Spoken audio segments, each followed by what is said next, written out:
The recorder clicks. That sound, it's small, almost gentle. But in this cell, surrounded by concrete and ghosts, it sounds like a scream. My hands tremble as I press play. The tape rolls. My own voice plays back.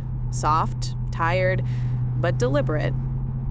I recorded it 2 days ago, maybe 3. Time is unreliable here. It stretches like old gum, loses shape, loses meaning. If you find this, it means I'm still alive. Or that I was brave enough to tell the truth before they buried it again. That's what I said on the tape. I remember every word. The guard walks by, his boots echoing down the hallway. He doesn't look in. None of them do anymore. I've become a shadow even they can't meet eyes with. I stare at the pale sunlight cutting through the iron bars.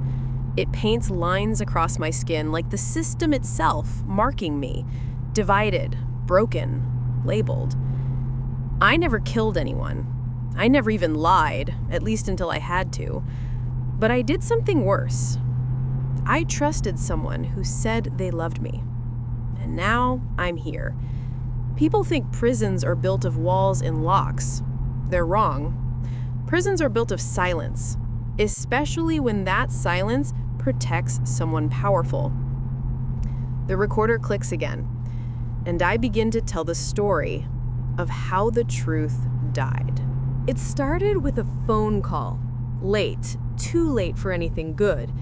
"Stay home tonight," he said, his voice steady, too steady. "Why?" "Just don't ask questions, okay?" That was the first lie, but I didn't know it then. He was an officer. Clean uniform, calm smile, the kind that made people feel safe. When I met him, I thought he carried justice in his pocket.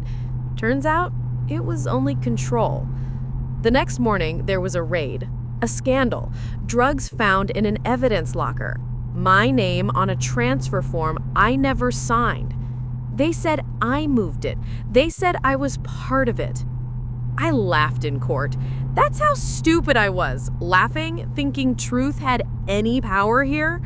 He sat 2 rows behind me, face blank, not a flicker of recognition, not a shred of loyalty. That's when I knew. He didn't just betray me, he used me. For a while, I convinced myself it was a mistake. Maybe he was protecting me from something worse. Maybe love was still buried beneath the paperwork and lies.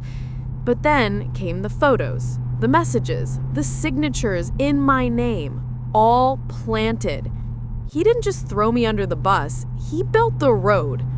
I remember sitting in the cell my first night, staring at the wall until the cracks looked like veins. That's when I realized truth doesn't die with violence, it dies with paperwork. I learned to smile again. Even here, the guards think I'm fragile. They think the silence means surrender. But silence, I've learned, is a weapon. Sharper than a knife. Cleaner than blood. Every night I sit by the wall and write. Not on paper, they'd take that away. I write inside my head. Every detail. Every inconsistency. Every word he ever said. I memorize his lies like scripture. During visitation week, I saw him once. He came wearing guilt like a perfume. Strong, artificial, choking the air. "I'm trying to help you," he said. I smiled. I know. He thought that was forgiveness. It wasn't. It was surveillance. I started asking quiet questions. To the new guard. To the old one who drank too much. To the woman in cell 49 who knew how to get things in and out. Information is a currency here. I became rich. Weeks turned into months. I traced signatures, compared dates, memorized case numbers. I found out who signed the falsified transfer, who handled the files, who destroyed the original footage. And then, one name kept repeating. His.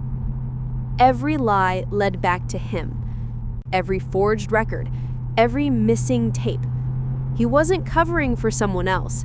He was the system. And I was his experiment. The night I found the proof, I didn't sleep. I didn't cry. I just whispered his name until it didn't sound human anymore. The lawyer came in on a Monday morning. She looked tired, her eyes red. She placed a file on the table, didn't say a word. Inside was the report I'd been waiting for. Evidence of tampering, sealed under false authorization.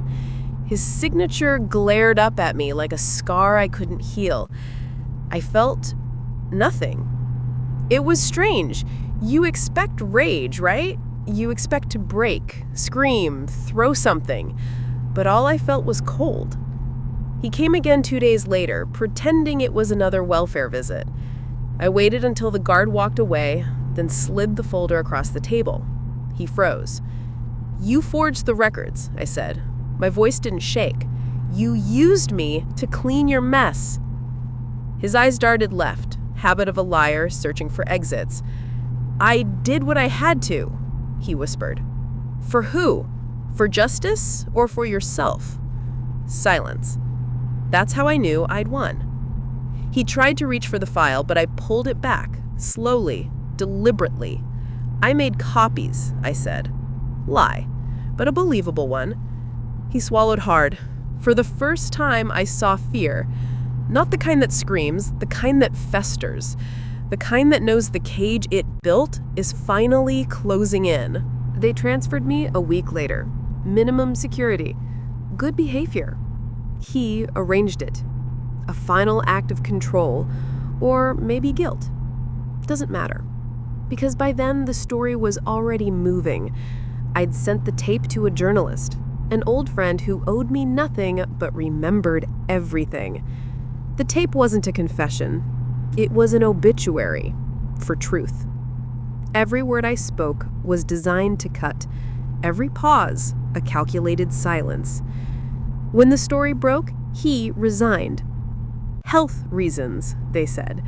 Funny how guilt eats through a man faster than disease ever could. He called me once after that. I didn't answer. I wanted him to sit with the silence. The same silence that buried me, now burying him. The guard brought me a newspaper clipping the next day. His picture on the front. The headline said, "Corruption Scandal Rocks Local Department." I looked at it for a long time, then folded it neatly and slid it under the mattress. Revenge doesn't always scream. Sometimes it just exhales. Now I sit here again. Same cell, same recorder, different truth. They might release me soon, or they might forget. Either way, I've already escaped. Because freedom isn't about walking out of a cell. It's about closing one inside someone else's mind. He'll never sleep the same again. He'll replay that conversation 1,000 times, wondering if I really had copies. He'll jump every time he hears a tape click. That's enough for me. I press record again. The red light blinks. My voice steady this time. For the record, I say, the truth didn't die. It just changed its host. I stop the tape, sit back, breathe. Outside, the guards change shifts. Somewhere down the hall, a woman laughs, a sharp, brittle sound that doesn't belong here. I almost smile, because now I understand. Justice isn't about innocence. It's about endurance. And I've endured enough to know even the smallest voice can echo forever if it refuses to stay silent.